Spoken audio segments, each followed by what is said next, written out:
বন্ধুরা আসসালামু আলাইকুম। আপনারা জানেন এখন বিজয়ের মাস ডিসেম্বর। সবাইকে জানাচ্ছি ডিসেম্বরের শুভেচ্ছা। আজকের বিষয়টা হচ্ছে এটা হচ্ছে ঢাকা আরিচা মহাসড়ক। তো আপনারা জানেন এখন যেহেতু বিজয়ের মাস ১৬ই ডিসেম্বর কয়েকদিন পরে আসতেছে, সেক্ষেত্রে আপনারা হয়তো অনেকেই জানেন যে সাভারে জাতীয় স্মৃতিসৌধ সাভারে অবস্থিত।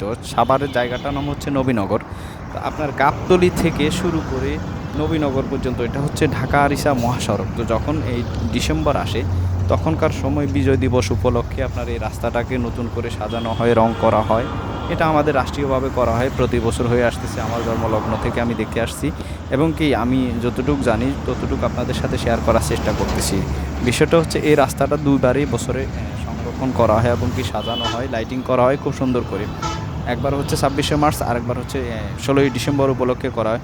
তো যেহেতু এখন সামনে ১৬ই ডিসেম্বর, সেক্ষেত্রে নতুন করে সুন্দর করে সাজানো হচ্ছে, রং করা হচ্ছে এবং কি লাইটিং করা হবে। এই যে দেখুন এই লোকগুলো কাজ করতেছে, সেটা আমি আপনাদেরকে একটু তুলে ধরার চেষ্টা করতেছি। এই যে দেখুন ঢাকা আরিচা মহাসড়ক, এটা দেখুন রং করে কি সুন্দর করছে, আমি আপনাদের মাঝে তুলে ধরার চেষ্টা করতেছি। তো যেহেতু বিজয়ের মাস, সাভারের স্মৃতিসৌধ অবস্থিত, সামনে কয়েকদিন পরে ১৬ই ডিসেম্বর। তো আপনারা সবাই যার যতটুকু সম্ভব সবাই অবশ্যই আসার চেষ্টা করবেন। আনন্দের দিন, বাঙালি জাতি হিসাবে এটা আমাদের সবচেয়ে বড় একটি পাওয়া।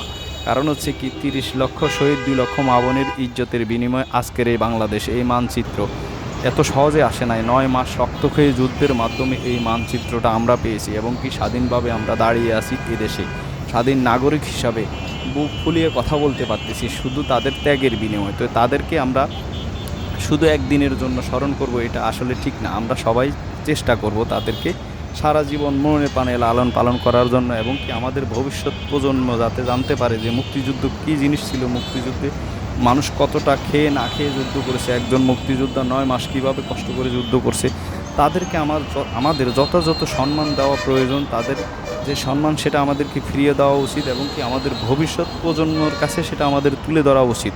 তো সেজন্য অবশ্যই আপনারা চেষ্টা করবেন ১৬ই ডিসেম্বর এই সাভারের স্মৃতিসৌধে আসার জন্য। কারণ হচ্ছে সাভারের স্মৃতিসৌধ ১৬ই ডিসেম্বরে হাজার লক্ষ মানুষের ঢল নেমে আসে। আপনারা যদি এখানে সরাসরি আসেন তখন দেখতে পারবেন আনন্দ কতটা। কারণ যারা মুক্তিকামী মানুষ, বাংলাদেশকে ভালোবাসে বা স্বাধীনতাকে মনে প্রাণে লালন করে, মুক্তিযোদ্ধাদেরকে ভালোবাসে, তাদের তাদের ভিতরের আনন্দটা চোখে মুখে এক ধরনের ফুটে ওঠে। আপনারা এখানে আসলে দেখতে পারবেন। কারণ হচ্ছে আপনারা হয়তো টিভিতে, টেলিভিশনে বা বিভিন্ন চ্যানেলে, সোশ্যাল মিডিয়ার মাধ্যমে দেখতে পারেন, কিন্তু সরাসরি আসলে যে আনন্দটা পাওয়া যায় সেটা আসলে কখনোই মোবাইলে বা টেলিভিশনের চ্যানেলগুলোতে আপনি উপভোগ করতে পারবেন না। যদি আপনাদের কারো সম্ভব হয় অবশ্যই ১৬ই ডিসেম্বর সাভারের জাতীয় স্মৃতিসৌধে আসার চেষ্টা করবেন।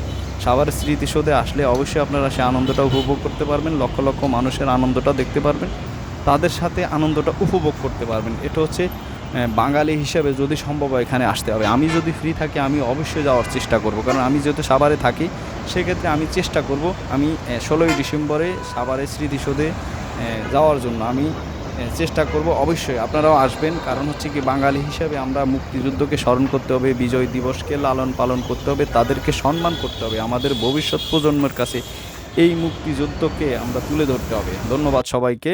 আসসালামু আলাইকুম।